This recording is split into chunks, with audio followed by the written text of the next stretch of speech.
The Heavenly Demon. Can't Live a Normal Life. By Sanchin. Chapter 36. The Blacksmith's Furnace's Flame. Part 1. The day Barco made their statement, Roman went to his father, and then, he said bluntly, the war between Barco and Lawrence, in that fight, I intend to intervene in the name of Roman Dimitri. Baron Romero's body stiffened as soon as he heard that. He, who had been drinking tea until just now, looked at Roman with fierce eyes. Do you know what that means? Yes. Did you say that even after knowing that? The war between Barco and Lawrence is a legal battle that has been approved by the central government. If you had been married to Lawrence, you could have intervened in the war using your in-laws. Relationship as an excuse, but we have no justification for it now. If you are going to help Lawrence due to a simple change of heart, stop thinking of doing something that would harm our family. Tap. He put down the teacup firmly. A quivering beard revealed Baron Romero's anger. I thought you had matured due to your recent actions. Intervention in a war was not a simple matter. The central government is absolute in the Kingdom of Cairo, and fighting without a cause is a shortcut that leads straight to hell. Such was the world of aristocracy. In the days when the Dimitris were ordinary people, there was no problem acting as one felt rather than for a cause. However, now, it was not possible as they needed to manage and operate a single territory. If Roman did as he said, the moment he intervened in the war between Barco and Lawrence, no aristocrats in the northeast would continue their exchanges with Dimitri, and in the worst case, the central government might send troops to subdue Dimitri. Still, Dimitri's fame and wealth might prevent the situation from reaching that point, but even so, it was a risky choice. Roman said, Father, how do you want me to live in the future? What are you talking about? It is not simply a matter of change of heart for me to intervene in Barco's war. I've experienced some foul things lately. Anthony Barco, the eldest son of the Barco family, was jealous of me and Flora Lawrence's marriage and attempted to blackmail me. There is no evidence to prove what happened that day to you, Father. Nevertheless, I had this thought, people say Dimitri is the real powerhouse of the Northeast, but Barco thinks we are already under their feet. Roman's voice was absolutely calm. He spoke at a moderate pace and emphasized wherever necessary. It was bizarre, his own son, Roman Dimitri, whom he had watched all his life, had reversed the situation in which he had just expressed his anger. The strange atmosphere tightened Baron Romero's heart. Father, you are a blacksmith. You seemingly wish to establish yourself as an aristocrat, but in fact, you possess much power and wealth, and aren't doing anything. You must be satisfied with the present. However, I, your son, Roman Dimitri, am different. I wish for power, and I have no intention of bowing to anyone like Barco and tarnishing Dimitri's name in the future. There is enough reason to justify my actions. Just as Barco made a cause by themselves and declared war on the Lawrence territory, for those with power, the cause is just a game of words. He looked up at his father. In his new life, he still felt like he was floating in the open sea. However, what was certain was that even in a situation where he did not know what to do, the fundamental driving force of the person known as Baek Jim Hyuk was the same: he must live a reigning life. He didn't look far, not to the end of the sea. He saw the enemy in front of him, like a shark that appeared right before him, and decided he would destroy them. He would tear off the shark's fin, and he would drink its flesh and blood. With that, he would prove that he is still alive. I am not asking you to let me borrow the power of the family. I'm just telling my father my thoughts, hoping he'll understand what I'm planning. I will intervene in the war not as the eldest son of the Dimitri family but for my personal reasons as Roman Dimitri. What I am showing you now is how I must live my life. It was a one-sided notice. He didn't even want his father's support. However, he knew he needed tacit consent at least. Roman knew the truth that his own strength came from Dimitri, and he did not try to ignore the truth. He admitted it and wanted to make the most of what he had. Thus, he needed the consent of his father, Romero Dimitri. Baron Romero looked embarrassed. His sore thumb, Roman, was growing rapidly day by day. With Roman's longing eyes staring straight into his own eyes, Baron Romero knew it was a problem he couldn't control. Roman has bloomed. Although he was previously known as Dimitri's fool and lived like a dog, he has finally realized that he was born as a beast. Honestly, I myself dreamed that one day this moment would come. Baron Romero himself was born lowly.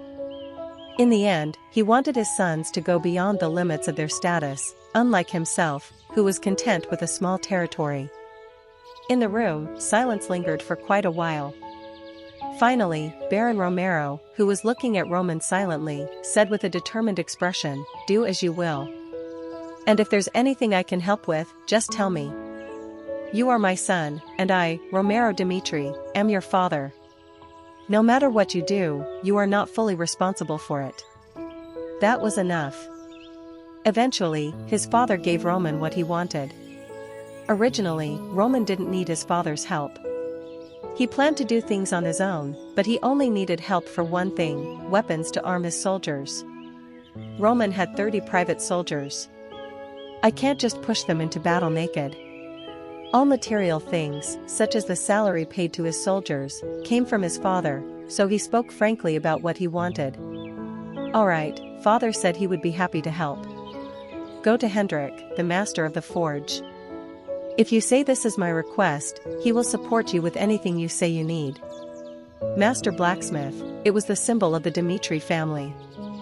In the past, Baron Romero was the master of the smithy, handling all major issues, but Hendrik, with whom he worked earlier, succeeded him when he received the title of nobility. Hendrik was a well-known craftsman in Cairo.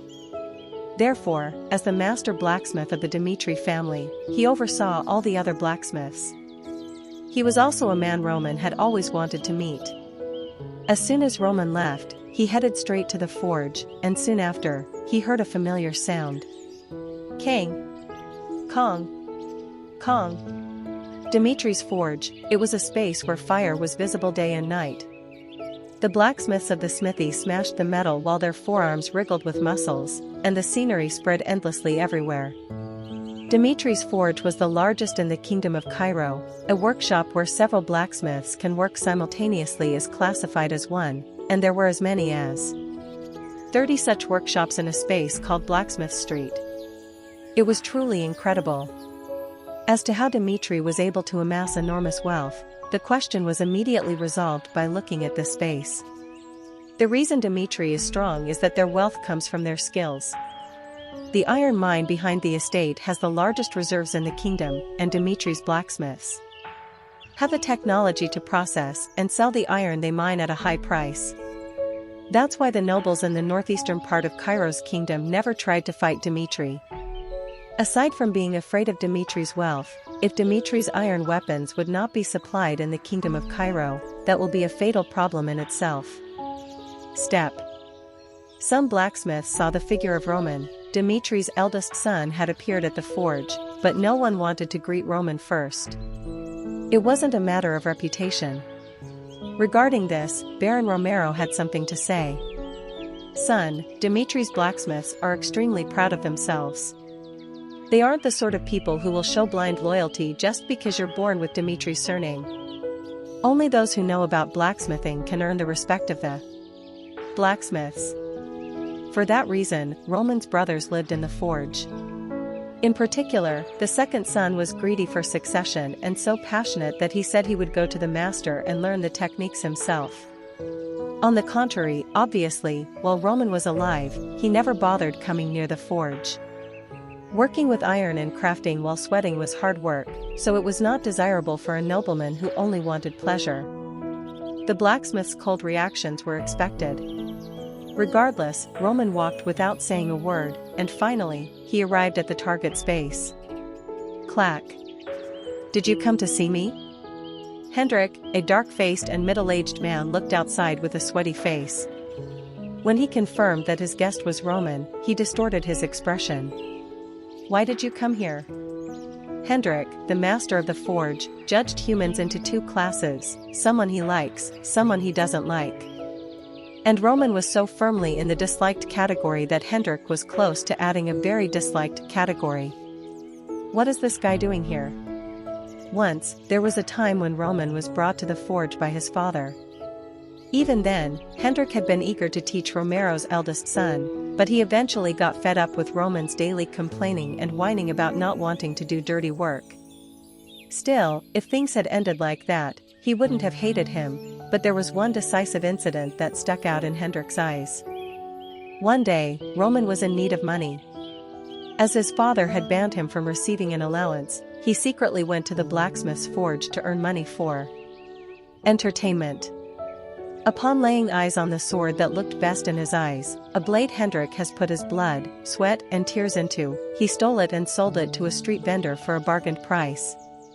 Obviously, for Hendrik, it was natural to be angry.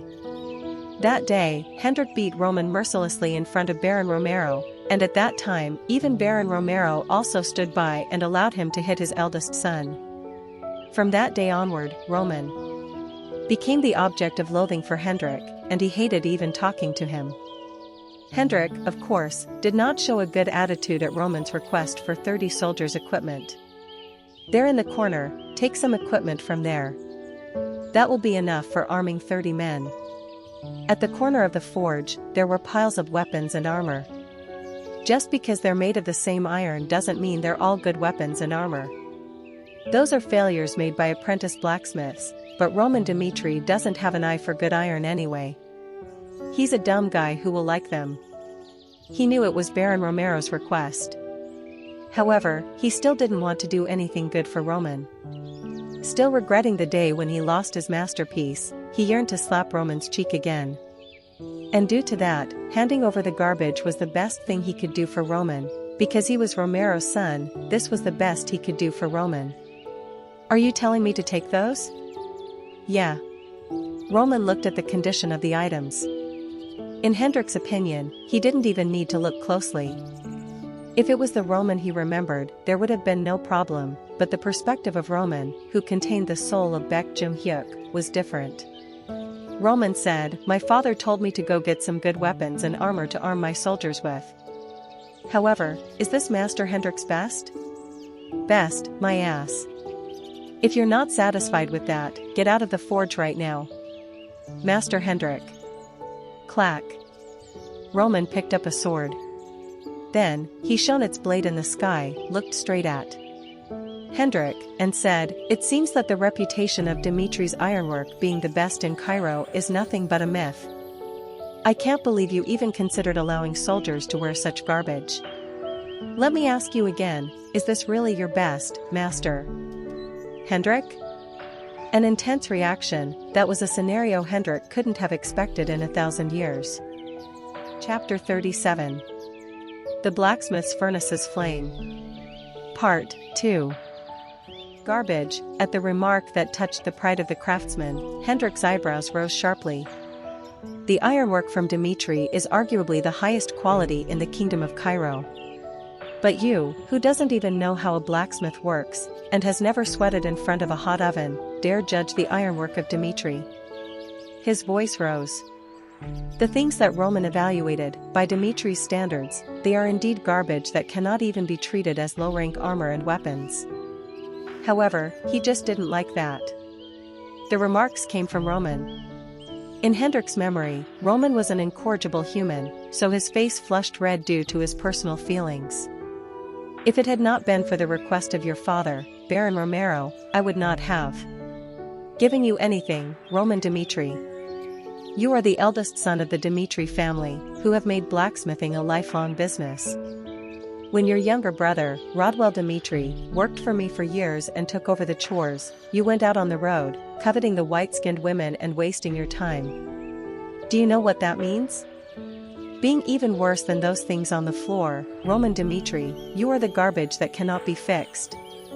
They may be of poor quality, but if they find an owner, they will do their job, but as the eldest son of the Dmitri family, you are garbage, unable to do anything. It was a bittersweet rant.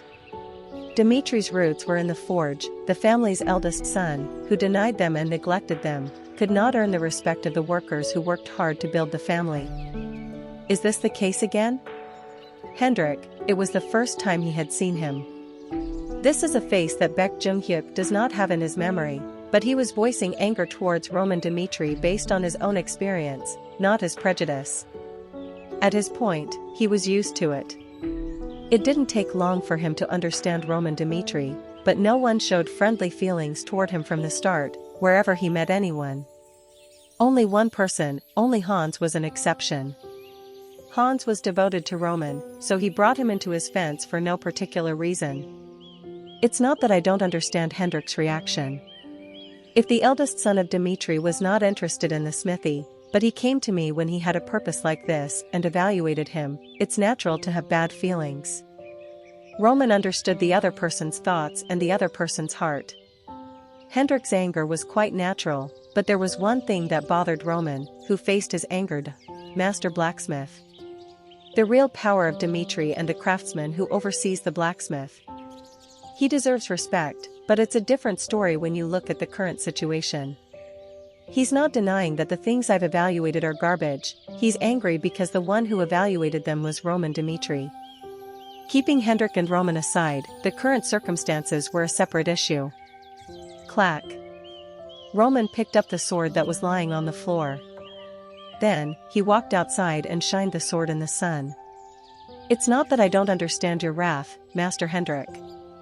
However, in the process of making this sword, the power transmission was so uneven that different shades could be seen just by shining the sun on it. It is probably the result of an inexperienced blacksmith messing with hammering. Therefore, it cannot be said that this is Dmitri's iron. You cannot deny that fact, so you chose to criticize me instead of proving me wrong, didn't you, Master Hendrik? What? Master Hendrik. Roman cut him off. Roman swung the sword in the air a few times, then looked at Hendrik with a hardened expression on his face. Just now, my soldier, who couldn't cut the enemy's flesh with this garbage sword, died.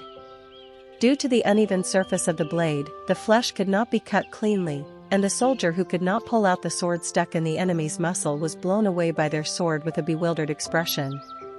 How embarrassing is that? He did his best to survive, but he had to die because the garbage Master Hendrik gave him was a trash weapon. Clang! Roman threw away the sword. This time he picked up an armor and showed it to Hendrik. Why do you think people wear armor, Master Hendrik? If one can protect themselves from the enemy's attacks even once, the armor is worth its hefty weight.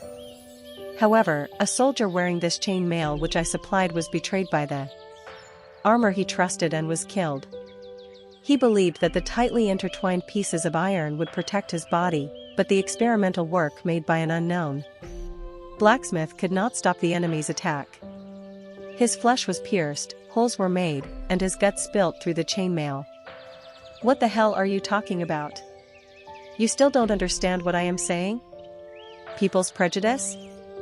Roman understood that. As the previous owner lived like garbage, he was aware that he had to endure their prejudice. However, Hendrik had crossed the line. Due to his personal feelings, he didn't realize what he had actually done. I asked you for weapons and armor to arm my soldiers, Master Hendrik. If I hadn't noticed that the rubbish lying on the floor was trash, the soldiers who followed me might have entrusted their lives to these pieces of trash without knowing anything. This is not simply a matter of retaliation for personal feelings. It is a problem that would have cost the lives of 30 people, and you turned away from the truth even though you were aware of that fact, Master Hendrik. If that happened, could you still proudly call yourself Master Blacksmith, the craftsman representing Dmitri? Because of your personal feelings toward me, innocent people almost died. Hendrik was perplexed. Roman's speech was absolutely correct. However, Hendrik hadn't even thought of the situation like that. He simply didn't want to give Roman anything good, and he didn't know that soldiers would die due to that. That wasn't my intention. Your intentions don't matter. Weapons and armor have a clear purpose, and anyone can predict what the consequences will be when they give out garbage. That was why I asked not in the name of Roman Dmitri but in the name of my father, Baron Romero. I asked for the best weapons and armor possible, however, what you gave me is this garbage you see right now. Clang. Roman pushed away the iron pieces scattered on the floor with his feet. Hendrik realized what kind of mistake he had made at the sight of the sliding iron pieces. "Your actions, may I take them as a protest against my father?" Protest. Hearing that, for a moment, Hendrik felt his mind collapse. For the line that Roman thought of, Hendrik's attitude didn't matter. Master Blacksmith was on the same level as the eldest son of the Dmitri family. He thought that Roman crossed the line when he called the equipment trash. However, Roman respected Hendrik. He was a hard worker, and he needed to build a friendly relationship with him if he considered his future in the family. Nevertheless, "I know what Master Hendrik thinks of me. I think you simply didn't want to give me good equipment and are not protesting against my father. The problem is, that in itself is insubordination. Master Hendrik, I got permission from my father and came to see the master. It is not a personal request, but the owner of this land has ordered you to provide good weapons and armor for me." The heavenly demon, Baek Jung-hyuk, had always lived his life as a ruler. He, who ruled over different types of humans, always adhered to only one principle in any situation: hierarchy. The moment the line between the master and the servant becomes ambiguous, the hierarchy and order are destroyed due to that single relationship. A faithful servant, and even servants who were like a friend, the moment they crossed the line, Baek Jung-hyuk gave them a harsh punishment with a cold expression. He was no different today. Even though he knew how important Hendrik was, Roman told the truth to the other person the moment he crossed the line. He tapped Hendrik's head and pressed it down. "I will ask you again. What you did to me, should I take that as a protest against my father?" "What do you mean a protest?" "Absolutely not," Hendrik exclaimed in anguish. He had worked for several decades before earning the title of Master Blacksmith. He was a friend of Baron Romero before he even became the owner of the Dmitri house. Once upon a time, they blazed with passion on the hearth. Hendrik truly respected Romero Dmitri. Now, he doesn't hear much about the blacksmith because of his duties as a nobleman, but Baron Romero is undoubtedly Cairo's best craftsman, recognized by even Hendrik. Hendrik swore allegiance to him. He thought that if it was Baron Romero, who was genuinely understanding and considerate of the blacksmiths, he was worthy of swearing allegiance. Just then, the blacksmiths around the castle gathered around Roman. They couldn't figure out what was going on at first, but their expressions turned harsh at Roman's subsequent remarks. "If it is not a protest, explain yourself. Why did you give me these things? This bastard. How dare you talk to Master Hendrik like that?" Naturally, the blacksmiths were furious. At the scene of a small kid scolding Master Hendrik, their anger exploded. The blacksmiths showed the attitude to attack him at any moment. Obviously, when a dozen men with great physiques surrounded Roman, the atmosphere became harsh, and the situation became one that would likely lead to violence. There is a saying in the world, even a vicious group like Blood Fang wouldn't dare touch Dimitri's blacksmiths. As a blacksmith is a strong worker and often handles weapons such as knives, there have been cases in which certain organizations have collapsed because of an argument over nothing. Nevertheless, seeing the current situation, Roman's attitude was calm. He was neither embarrassed nor sensitive to the blacksmith's threats. He just looked at Hendrik. Looking forward to his answer, the blacksmith's patience reached its limit. "I don't know what's going on right now, but I can't watch Dimitri's fool dare to confront the master anymore. Subdue him at once." Yes. Hendrik was like heaven to them. Seeing the blacksmiths rushing in at once, Hendrik, who had been consistent with his silence, finally opened his mouth. "Stop. Master. I told you to stop." Hendrik's expression hardened. He could not comprehend the current situation. The Roman he remembered was utterly different. He didn't have the guts to argue with someone like Hendrik. Moreover, if it was the old Roman, in a situation where the blacksmiths were threatening him, he wouldn't even have the courage to keep his back straight before them. However, the Roman in front of him was bold. Even though the blacksmiths were on the verge of attacking, Roman was looking straight at him without taking a step back. "One thing is certain," Hendrik said, "sorry. This is entirely my mistake." When asked if he was protesting, Hendrik had no choice but to back off. Chapter 38. The Blacksmith's Furnace's Flame. Part 3. Why did Hendrik back off? It wasn't just because the cost of protesting was scary. He's Hendrik Egan, who adhered to what he thought was right, but now, he realized what mistake he had made. Hendrik. Oh, Hendrik. What the hell have you done? At that moment, old memories flooded back into his mind. Hendrik, who is currently known as Master Blacksmith, also had a time when he was just an apprentice. At that time, just like in the current circumstances, he chose to make a living rather than cling to his sense of duty as a blacksmith, and he worked day and night in order to establish himself as a decent blacksmith as soon as possible. Naturally, he got a beating.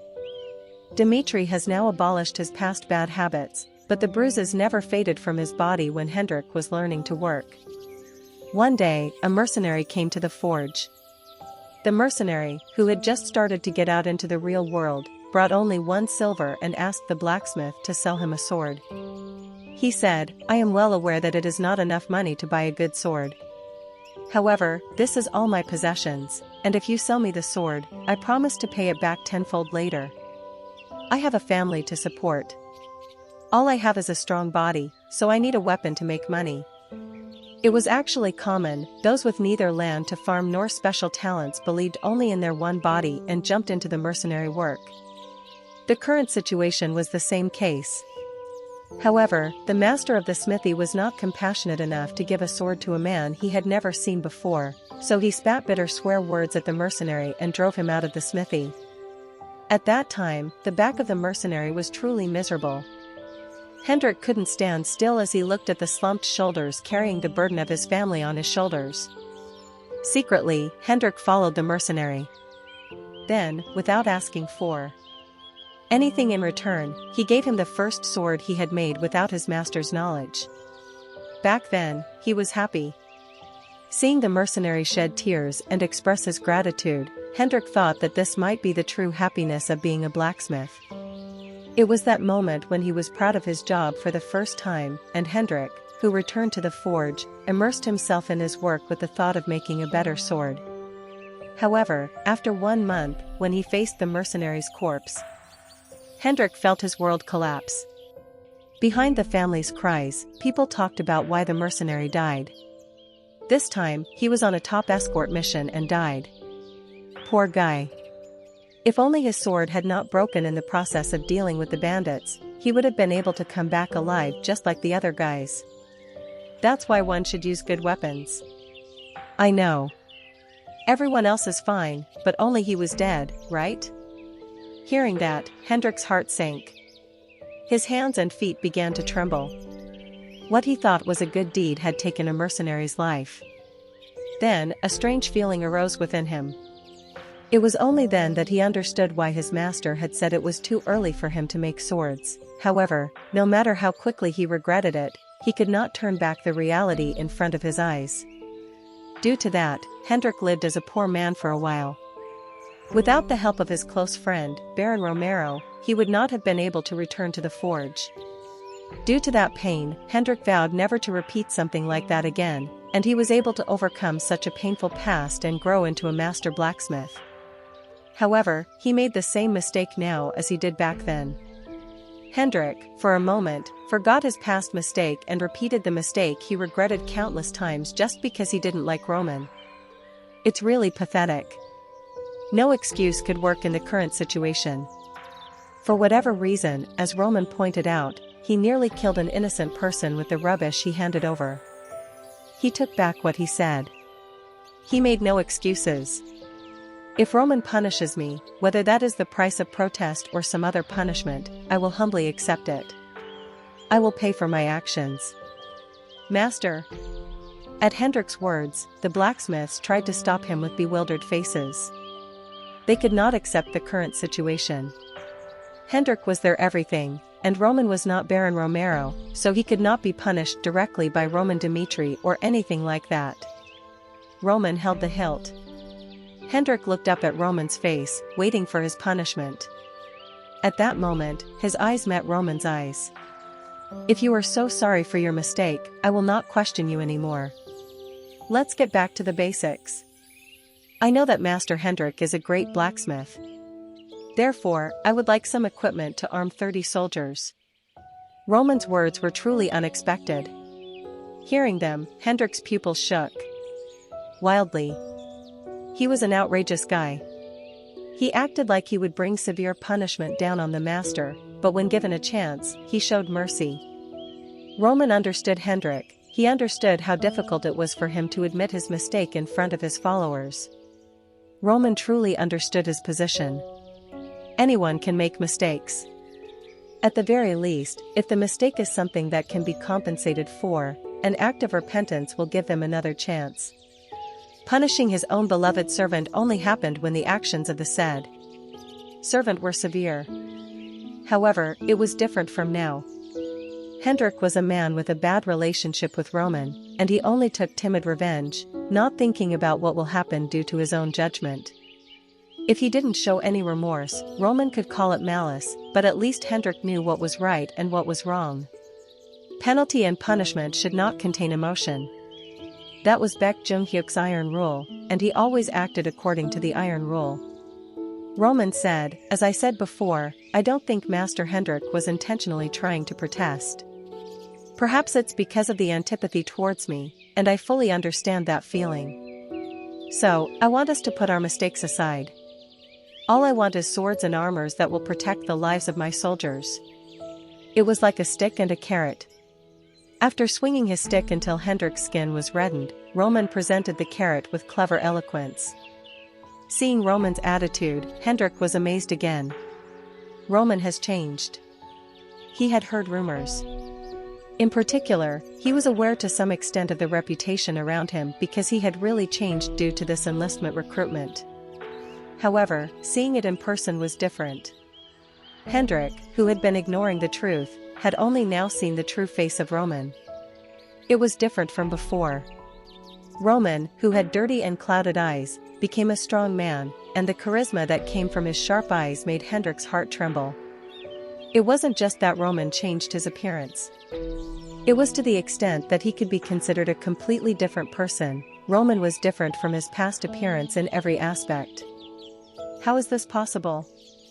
Obviously, there are traces of Roman, who was known as Dimitri's fool, but he cannot be called that anymore.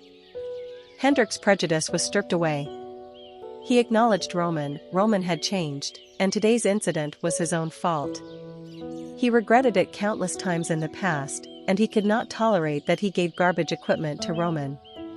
Because of his personal feelings. Hendrik said, "Once again, I'm really sorry about this. In the future, no matter what happens, I will not repeat this kind of thing.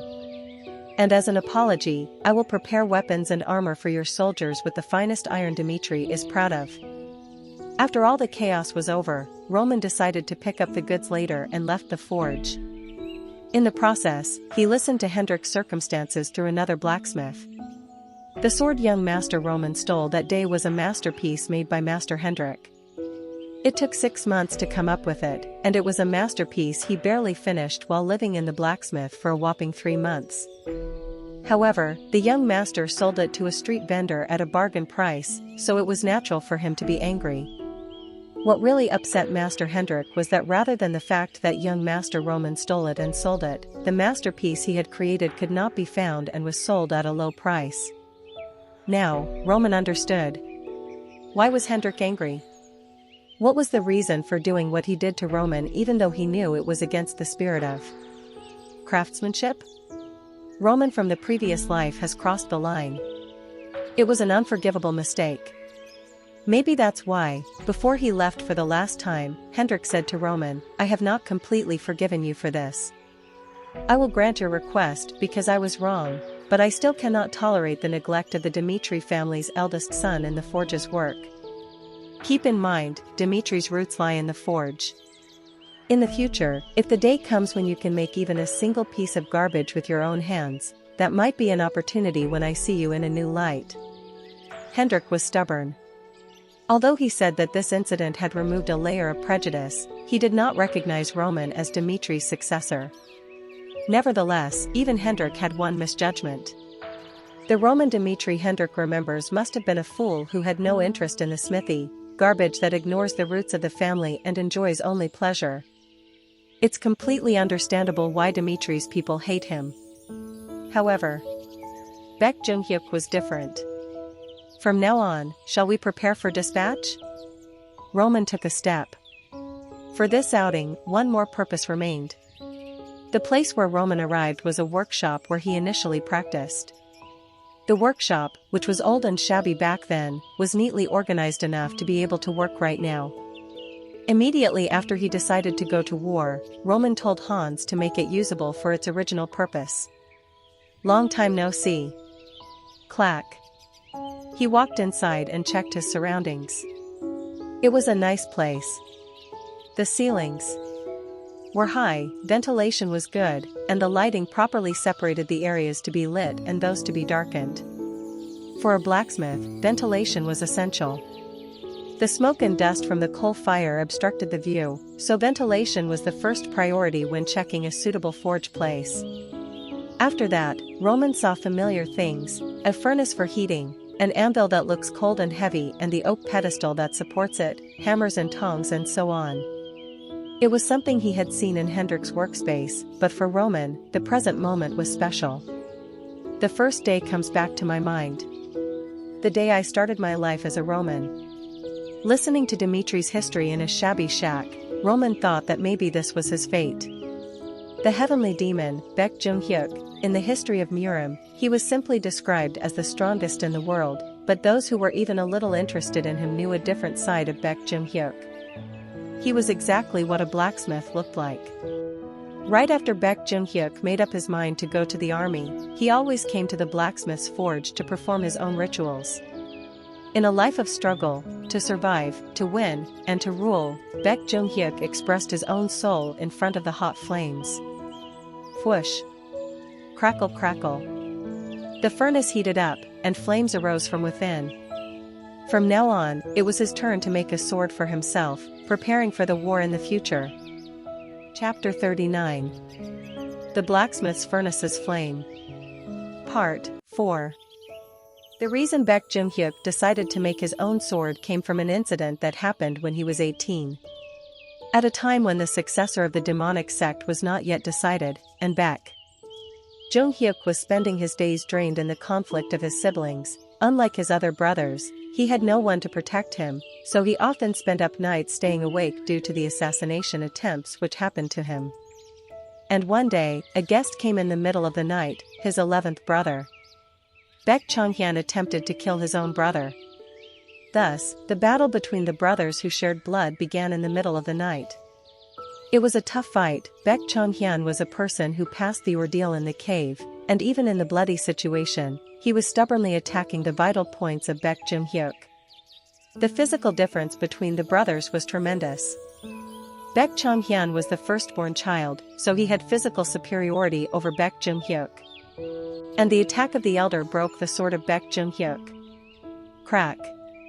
With one hit, Baek Jung-hyuk's chest was cut with the sword. Naturally, blood splashed out. The moment when the fear of death approached Baek Jung-hyuk, he gave up on his life and slashed the opponent in the face with the broken sword. The momentary joy of winning, as Baek Chonghyun's face, filled with joy, turned to shock, Baek Jung-hyuk took his opponent's life. That day, Baek Jung-hyuk thought he needed his own sword. He wanted a sword that would never break in the middle of a battle and would fully help utilize his current physical abilities. From that day onward, Baek Jung-hyuk turned into a righteous man who dealt with his 11th brother and learned the art of making swords by visiting the blacksmiths, unlike his other siblings. And always, when the moment of decisive battle came up, he went and made a sword suitable for him. A sword helps elevate the physical condition or any condition of its wielder by realizing complex things like physical characteristics and preferred sword technique. Like that, decades had passed. Baek Jung-hyuk had risen to the top position of the demonic sect and fought thousands of battles in the process of unifying Murim. Every year, Baek Jung-hyuk's sword changed too. Each time Baek Jung-hyuk made a new sword, he would pass the old one to his subordinates, and from a certain point onward, the 39 swords he gave were handed down to generations and were known as the Swords of Heavenly Demon. A priceless treasure, the moment a sword of the Heavenly Demon was released in Murim, battles ensued between those who wished to be its owner. It could be said that Baek Jung-hyuk's ability to make the sword had developed a lot over his lifetime, and he could be called an expert craftsman. The act of making a sword, Baek Jung-hyuk was familiar with it. And now, Roman was preparing for his battle with Barco. Furnace, first sword, Roman, as Baek Jung-hyuk, performed the ceremony for it. The Forge of Resistance, in the space where no footsteps were heard for quite a while, the sound of firmly knocking on the steel could be heard. Kong! Sparks flew off. Roman, who struck the red-hot steel, performed the same thing over and over again with the same force and at constant intervals. Normal people would find it boring. In a space where only the burning sound from the furnace and the sound of a hammer hitting the steel was heard, Roman was sweating. Kong! Kong! Kong! In a state of trance, Roman loved the moment he was driven for a single purpose. At first, the metal will be nothing, but with repeated actions, a wonderful sword will be born. His past subordinates had a hard time understanding this behavior of Baek Jung-hyuk. There were swords in the warehouse, he could pick any of them and use them. Rather than spending time on making the sword, they thought it would be beneficial to hone his skills. They weren't utterly wrong. However, Baek Jung-hyuk went beyond making simple swords, and now he looked back on himself. What did I live for? The purpose of his life, even after accomplishing everything he wanted to, he couldn't realize it. Since he had the Heavenly Demon as his father, he had to live in a world of violence from a young age. He didn't think it was a bad thing. Humans never live their lives the way they plan them out, but they create their stories based on their instincts. It was the same now. Although Roman's life is much unfamiliar, Baek Jung-hyuk's actions remained faithful to his past. What he saw in front of him, he accepted this new life. The subjugation of the threat of blood Fong. In order to clear up the affair with Anthony Barco, he was now preparing a sword himself. Baek Jung-hyuk, it was his life. For the sole purpose of simply reigning, he was faithful to this reality in front of him. My current state isn't at a level where I can jump into a fight with too many variables. With the body reconstruction, I was able to use the first 3 moves of the Heavenly Demon Sword technique as I entered the state of human, but in this world of Roman, there will be many variables that I am not aware of. Therefore, I have to train myself harder. The world I don't know, the enemies I do not know of, so no matter what happens, I will have to be the winner. Being a predator, defeat was unacceptable. In the world of the survival of the fittest, defeat is death. Thus, Baek Jung-hyuk will be the predator. Kong! A strong shock, Roman's face was drenched in sweat from the heat in the forge, and his muscles could be seen glowing red as if they consisted of lava. This was a unique sight. Normal blacksmiths usually wear protective gear on their bodies. Understandably, it is to protect their body from the scorching heat inside the furnace and also to protect the body from the hot flames of pieces of steel that might jump up from the hammering. Hendrik was the same. He came to the shop and got ready to work like that, but Roman was now hammering the steel in front of the flames and wasn't wearing anything other than trousers. Obviously, he knew it too, this was dangerous. However, making a sword was another way for Baek Jung-hyuk to not only make suitable weapons for himself but practice martial arts simultaneously. Crackle! Wike! The flames continued to burn. The suffocating heat was hard to accept, but Roman, who had continued to take deep breaths, made his body accustomed to it. Infernal God Art! Instantly, Roman's body was engulfed in flames. The usage of the martial arts which controls fire, a martial arts of a demon who was called Infernal Demon. In the common sense of the world, 2 different kinds of mental methods cannot exist at once. It is common knowledge that people who use the Heavenly Demon God Art cannot use the Infernal God Art. However, Baek Jung-hyuk was a heavenly demon who had raised his affinity to all attributes to the limit. As a result, it was possible for them to coexist while taking a toll on the body. The heavenly demon god Art took place in the Dantian and took control of everything, and even if other attributes entered the body from the outside, nothing horrifying would happen. Coexistence, Roman absorbed it. He gradually took the heat rising up around into his Dantian so that it could nourish him. The training of the infernal god Art is rather the best one out there. If it is used frequently, though, it will damage the internal organs along with the lungs, but now that everything has been prepared in the same way as the past, my body can withstand the flames in here. Kang! Kang! Kang! He swung the hammer again. For the act of making the sword, facing the flame in the hearth, Roman calmly and meticulously began to examine his body condition, the extension of the arm, the strength used, the amount of chi being used, as he calmly checked the state. He thought of the shape he wanted the sword to take. The sword made with sweat pouring down like rain cannot be used for more than 2 years. Thus, a shape suitable just for him. Also, Roman thought 2 years was a good enough time for a sword. At the same time, mana moved in the Dantian. The enemies he recognized till now, considering the size of Barco and the mercenaries they hired, actually, even with his current level, it wasn't a problem for him. However, variables are invisible to naked eyes. Obviously, the scale of Barco that the Intelligence Guild found out was rather normal, but it was impossible to fully understand what preparation they had done in the process of conquering Lawrence. Muram always spoke about hiding the main skills. In a world where all kinds of people run rampant, fully revealing one's skill was a shortcut to our death. Barco, they, too, must have hidden something, and Roman knew such a variable could cost his life. Thus, he hoped for the strength to oppose such variables. In the process of subjugating the Muram, the brains of the Jekyll families had put Baek Jung-hyun into a corner due to the variables that man created. Nevertheless, with overwhelming force, he overpowered him. When one doesn't fully understand the opponent's power, having enough power to overpower or prevent the variables often works. I haven't fully grasped the working of this world. The strongest person I came across was the commander of Knights Templar, Jonathan, and he said that the status of 3-star is recognized by the kingdom. However, there are 4-star, 5-star, and even 6-star swordsmen, as well, in this world. Also, there are unknown beings who use the power of magic which I never experienced. Even if I can overwhelmingly defeat Captain Jonathan, there is no certainty that I can deal with all the unknown beings who might come in my way. He took a deep breath. Taking in the mana, he slammed the steel. Kang. He had to train, because he was accepting new people into his fence, because he had no intention for people like Hans, who were under him, to be taken down. Like that, 1 day, 2 days, time passed. Roman's body had turned one with the sword.